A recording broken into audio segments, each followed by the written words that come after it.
Shalom Bapak Ibu Saudara yang dikasihi dalam Tuhan kita Yesus Kristus.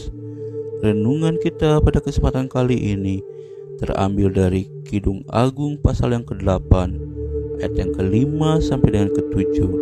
Firman Tuhan berkata demikian: Siapakah dia yang muncul dari padang gurun, yang bersandar pada kekasihnya?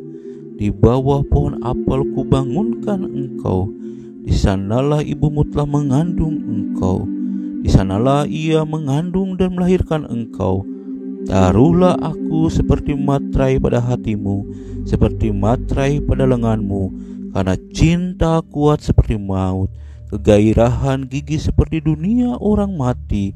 Nyalanya adalah nyala api, seperti nyala api Tuhan. Air yang banyak tak dapat memadamkan cinta. Sungai-sungai tak dapat menghanyutkannya. Sekalipun orang memberi segala harta benda rumahnya untuk cinta, namun ia pasti akan dihina.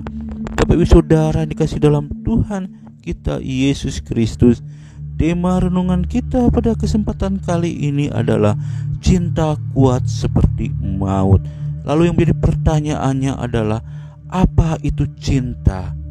Jika kita berbicara tentang cinta, maka di dalam kehidupan anak muda, kata cinta pasti sudah tidak asing lagi.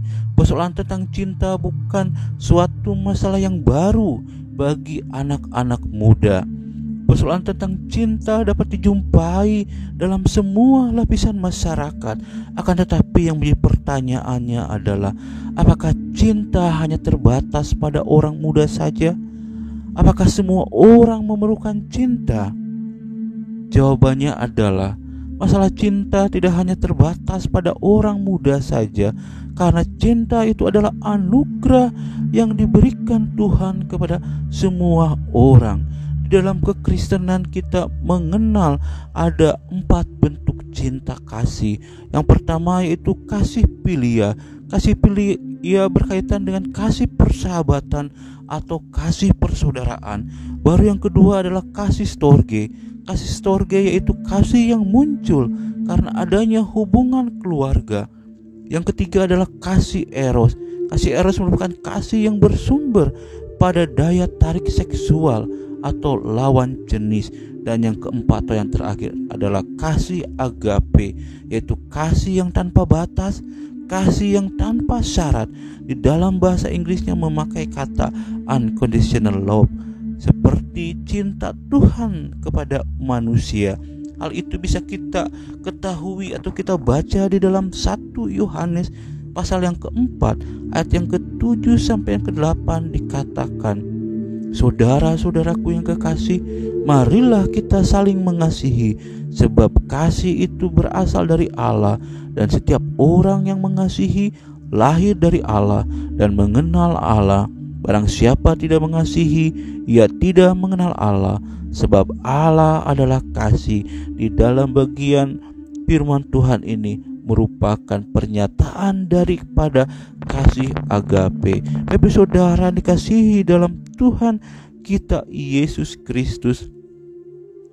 Kalau kita berbicara mengenai cinta dalam kalangan kaum muda, akan mengarah atau identik dengan cinta yang didasari oleh kasih eros, bukan oleh kasih agape.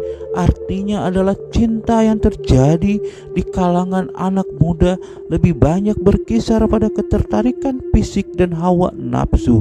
Akan tetapi yang menjadi pertanyaannya adalah, apakah hal tersebut salah? Jawabannya tentu saja tidak. Akan tetapi jika cinta hanya didasari oleh kasih eros saja, maka cinta tersebut akan mudah dengan sendirinya menghilang atau bahkan luntur kalau tidak disertai dengan kasih agape. Oleh karena itu Bapak Saudara, secara khusus untuk orang-orang muda yang sedang jatuh cinta, maka harus disertai antara kasih eros dan kasih agape di dalamnya, sehingga hubungannya akan menjadi langgeng. Bapak Ibu Saudara kasih dalam Tuhan kita Yesus Kristus, semua orang membutuhkan cinta, entah itu kaum muda, ataupun orang tua, bahkan anak kecil sekalipun membutuhkan yang namanya cinta. Mengapa semua orang membutuhkan cinta? Karena dengan cinta segala sesuatunya akan berjalan dengan indah dan damai. Pertanyaannya adalah mengapa demikian? Karena dengan cinta seseorang merasa dihargai dan dihormati. Pada dasarnya semua manusia memerlukan hal itu.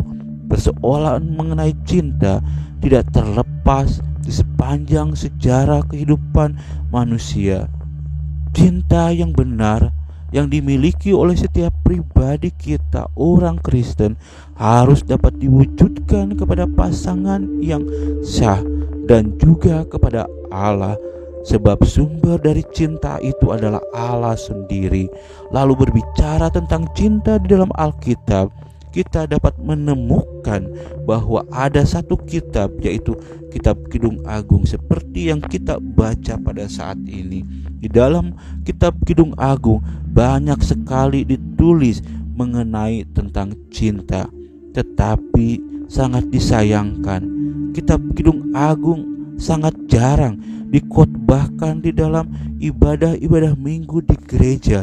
Padahal kitab Kidung Agung adalah salah satu kitab puisi yang memiliki ciri khusus yang sangat menarik dan unik. Dari ke-66 kitab yang ada di dalam Alkitab yang kita pakai saat ini, kitab Kidung Agung memiliki keunikan sendiri.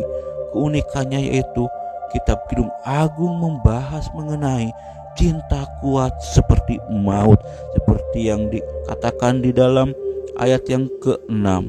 Taruhlah aku seperti matrai pada hatimu, seperti matrai pada lenganmu, karena cinta kuat seperti maut. Bapak saudara yang dikasihi dalam Tuhan kita Yesus Kristus, cinta kuat seperti maut ini menimbulkan pertanyaan bagi setiap kita orang Kristen. Bagaimana cinta kuat seperti maut itu?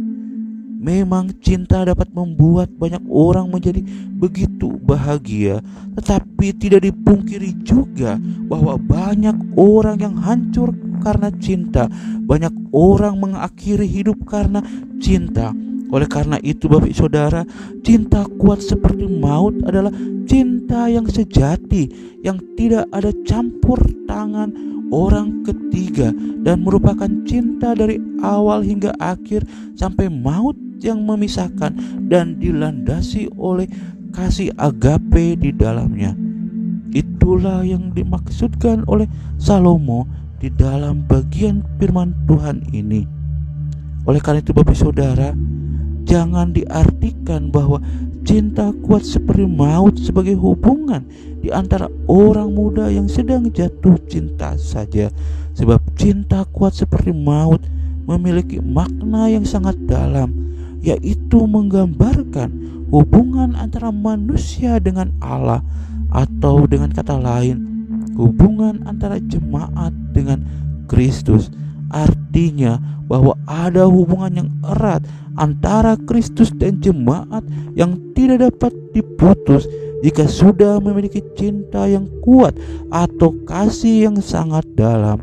Jadi cinta kuat seperti maut lebih dimaknai kepada hubungan manusia dengan Allah. Demikianlah yang harus dilakukan oleh kaum muda Kristen saat ini, harus memaknai cinta itu sebagai suatu hubungan dengan Allah. Harus dilandasi cinta itu dengan kasih agape, kemudian diwujudkan terhadap pasangannya yang sah secara hukum dan secara agama, dilandasi dengan kesetiaan dan bukan hanya untuk memuaskan hawa nafsunya sendiri. Amin. Untuk kebenaran firman Tuhan ini saya akan berdoa untuk kita semua. Terima kasih Tuhan untuk kasih kemurahan yang Tuhan berikan pada kami, untuk cinta kasih yang Tuhan berikan pada kami. Hal itu terbukti dengan pengorbanan Engkau di atas kayu salib untuk menebus kami dari dosa. Oleh karena itu Tuhan, tolong kami supaya kami bisa meresponi akan kasih cinta akan cinta kasih yang Tuhan sudah berikan kepada kami, dengan kami mewujud nyatakannya di dalam kehidupan iman Kristen kami. Di dalam nama Tuhan Yesus kami sudah berdoa dan mengucap syukur. Amin.